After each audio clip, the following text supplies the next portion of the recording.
heard there was a secret chord David played and it pleased the Lord. But you don't really care for music, do ya?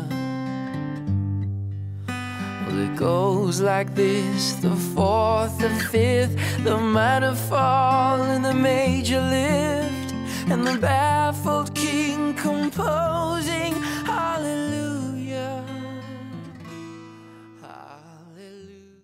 My name is Lacey Ball, and I'm the Communications Specialist for the SPCA of Texas. Alright. Why exactly did you get involved with the SPCA? Well, I've always loved the SPCA of Texas. When I was smaller, as a child, we adopted some of our pets from the SPCA, so I've just always known about it. And we also did some volunteer work. So whenever I graduated from college and I was looking for jobs, I did notice that the SPCA had communications positions open. And so I applied for a communications position, and I was hired. So. Alright. How long have you worked with animals that are the victims of abuse? Well, I've been working with animals for quite a while. I did a lot of volunteer work in college, and I volunteered at our local animal sanctuary up where I went to school, which is Norman, Oklahoma. Specifically abused animals, it's kind of hard to say. Some of the animals that came in were just owner surrenders. Their families couldn't take care of them anymore. Some of them were neglected or abandoned. So I have more experience working with pets who have been with families before, but unfortunately for one reason or another, their families couldn't keep them. Alright, perfect. What is the worst case of animal abuse you have ever seen? I would say a few months ago when I was here, we did an animal seizure, and it was in kind of a rural area. There were about 32 horses that we seized, and a lot of them were very thin, severely thin to emaciated, and there was actually one deceased horse on the property. And that was probably the hardest one that I've ever seen and been on the property. And just seeing how neglected they were and how little their owner cared for them, sometimes those things are really hard to see. So of all the cases, is that the one that affected you the most? I would say so, yes. And what are some of the most common cases of animal abuse you've seen? Usually we have more cases of neglect than actual abuse. A lot of times animals have been abandoned, or their owner simply just doesn't care for them, or they can't afford to care for them. As far as abuse goes, sometimes the animals are unsocialized. A lot of times they'll just be out in a pasture or in a backyard with no real socialization. People don't go up to them. Other animals have never been around them before.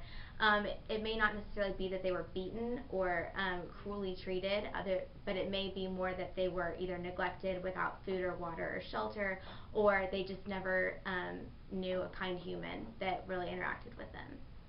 So on average, how many animals do you receive per week? It definitely varies, especially whenever we have seizures where we will go in and we will have a search warrant and actually sometimes make an arrest and take animals from a property who are not being cared for. We work with law enforcement on those cases. Anytime like that, we could have up to hundreds of animals come in. But just on a normal weekly basis with dogs and cats, with both of our shelters, we usually have more than about 100 animals come in. But again, that could vary based on some of the seizures and rescues that we do. We recently did one of over 1,000 animals in one day. So that will definitely skew your numbers a little bit. So are like a large number of the animals that come in, are they neglected in any way at all? Most of the animals that come in that we seize, they have either been neglected or abandoned on a property. Normally that is the case. That's the reason that we are seizing them, because by law they have not been properly cared for. Other animals that we have a lot of transfer partners, which means that there are other shelters around the area that may have time limits on their animals and we don't. So if they have adoptable animals who are running out of time or they need more space, they will transfer them to us and we will find homes for them. But a lot of our animals are also owner surrenders who are used to being in a family, are for the most part well taken care of, and they just need a new family who can take care of them. On a scale of 1 to 10, how severe would you say the animal abuse problem in the Dallas-Fort Worth area is? I'd say it's a little bit hard to know on a scale. I would certainly say that animal abuse is going to be prevalent wherever you are, especially in rural areas where you're going to find a lot of abandoned animals and stray animals where people don't necessarily spay and neuter their pets all that often. That's definitely a big issue, especially in the Dallas-Fort Worth community, is one of our our biggest mission is to spay neuter. But we of course want to stamp out animal abuse and neglect as much as we can. And do you think there's anything that people can do to help these animals? Definitely. Just being a responsible pet owner for the first thing, having your having your pet microchipped, putting a collar and tags on, getting the rabies vaccine. I mean, those are just, I mean, by law you have to vaccinate your pets, keep obeying leash laws. Just being a responsible pet owner for the first of all is going to be a wonderful way to promote good care in the community. But also having your pets spayed and neutered, doing volunteer work, those are all great things that can really help to help the animals in your community, and also for you to be an ambassador for animals as well.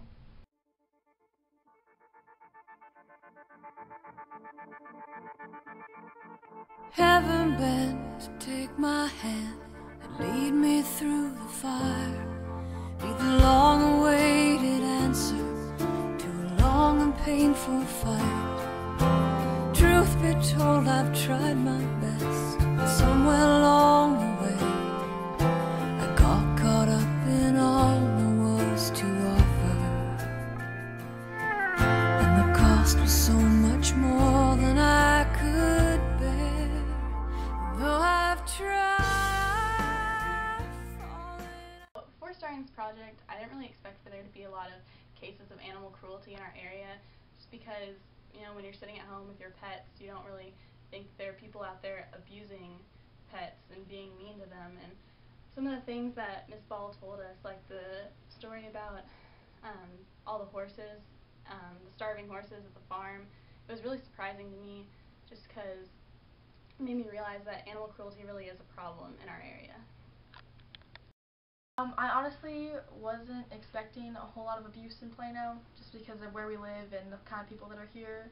So it was really shocking to me when she started talking about the animals that were being taken from the homes, like hundreds of animals at a time. So I'm definitely going to say that this whole experience surprised me.